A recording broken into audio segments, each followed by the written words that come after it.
ఒక దేశం అవినీతి రహితంగా ఉండాలంటే, అందమైన మనస్తత్వం కలిగిన దేశంగా మారాలంటే, ముగ్గురు కీలకమైన సామాజిక సభ్యులు ఒక వైవిధ్యాన్ని కలిగి ఉంటారని నేను గట్టిగా భావిస్తున్నాను. వారు తండ్రి, తల్లి, గురువు అని భారత మాజీ రాష్ట్రపతి ఏపీజే అబ్దుల్ కలాం గారు అన్నారు. అవినీతి అనేది ఒక వైరస్ లాంటిది.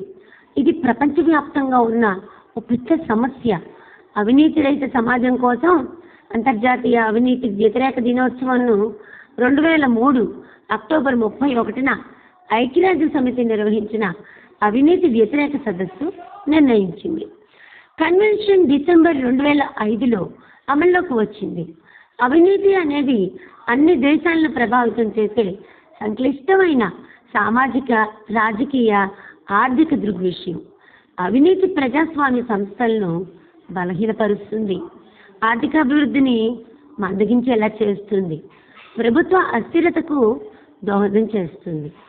అవినీతి కారణంగా పేద ప్రజల జీవన ప్రమాణాలు చాలా దారుణంగా దిగజారుతాయి. నేడు అన్ని రంగాల్లోనూ దారిద్ర్యం, అస్థిరత చాలా పెరిగిపోతున్నాయి. చివరికి అది మౌలిక వసతుల వైఫల్యానికి, రాజ్య వైఫల్యానికి కూడా దారితీస్తుంది. ప్రభుత్వాలు, ప్రైవేట్ సంస్థలు, అంతర్జాల వ్యవస్థ, ఎన్జిఓలు, మీడియా, వ్యక్తులు కలిసికట్టుగా అవినీతి వ్యతిరేక ఉద్యమంలో పాలు పంచుకోవాల్సి ఉంది. అవినీతి వల్ల మానవ హక్కుల ఉల్లంఘనలు, స్టాక్ మార్కెట్ అనిశ్చితి, జీవన ప్రమాణాల నాణ్యతలో క్షీణత లాంటివి చోటు చేసుకుంటాయి.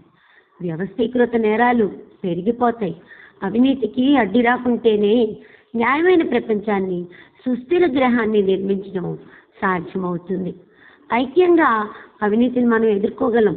ప్రజలు వారి హక్కుల్ని కాపాడుకోవడానికి కోర్టుల్ని, మానవ హక్కుల కమిషన్ని ఆశ్రయించడం, ఇంటర్నెట్, టీవీ, ప్రింట్ మీడియాని ఆశ్రయించడం, సమాచార హక్కు చట్టం కింద సమాచారం కోరటం లాంటి వాటి ద్వారా అవినీతిని కొంతమేరకైనా తగ్గించవచ్చు.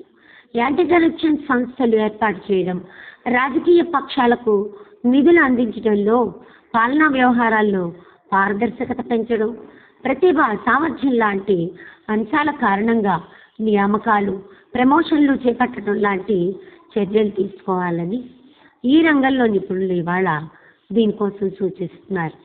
అనుమానాస్పద లావాదేవీలను గుర్తించడం, వివిధ దేశాలు పరస్పరం సహకరించుకోవడం, అన్ని రంగాల్లో అధునాతన సాంకేతిక పరిజ్ఞానాన్ని ఉపయోగించడం లాంటి వాటి ద్వారా అవినీతిని కొంతమేరకు తగ్గించవచ్చు. ఈ ఏడాది అవినీతికి వ్యక్తిగతంగా యువతని సంఘటితం చేద్దాం, భవిష్యత్తు సమగ్రతను కాపాడదాం అనే ఇతివృత్తంతో అంతర్జాతీయ అవినీతి వ్యతిరేక దినోత్సవం జరుపుతున్నారు. యువతకు సకాలంలో ఉద్యోగ, ఉపాధి అవకాశాలు కల్పించడం, వారి యొక్క నైపుణ్యాలను ఆధునిక అవసరాలకు అనుగుణంగా మెరుగుపరచడం ద్వారా అవినీతిని తగ్గించవచ్చు.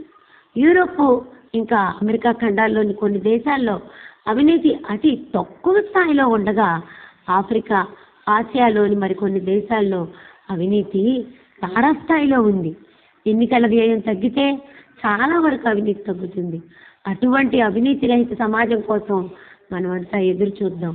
చిత్తశుద్ధితో మనం అవినీతికి వ్యతిరేకంగా ఐక్యంగా ఉండాలి. జై హింద్.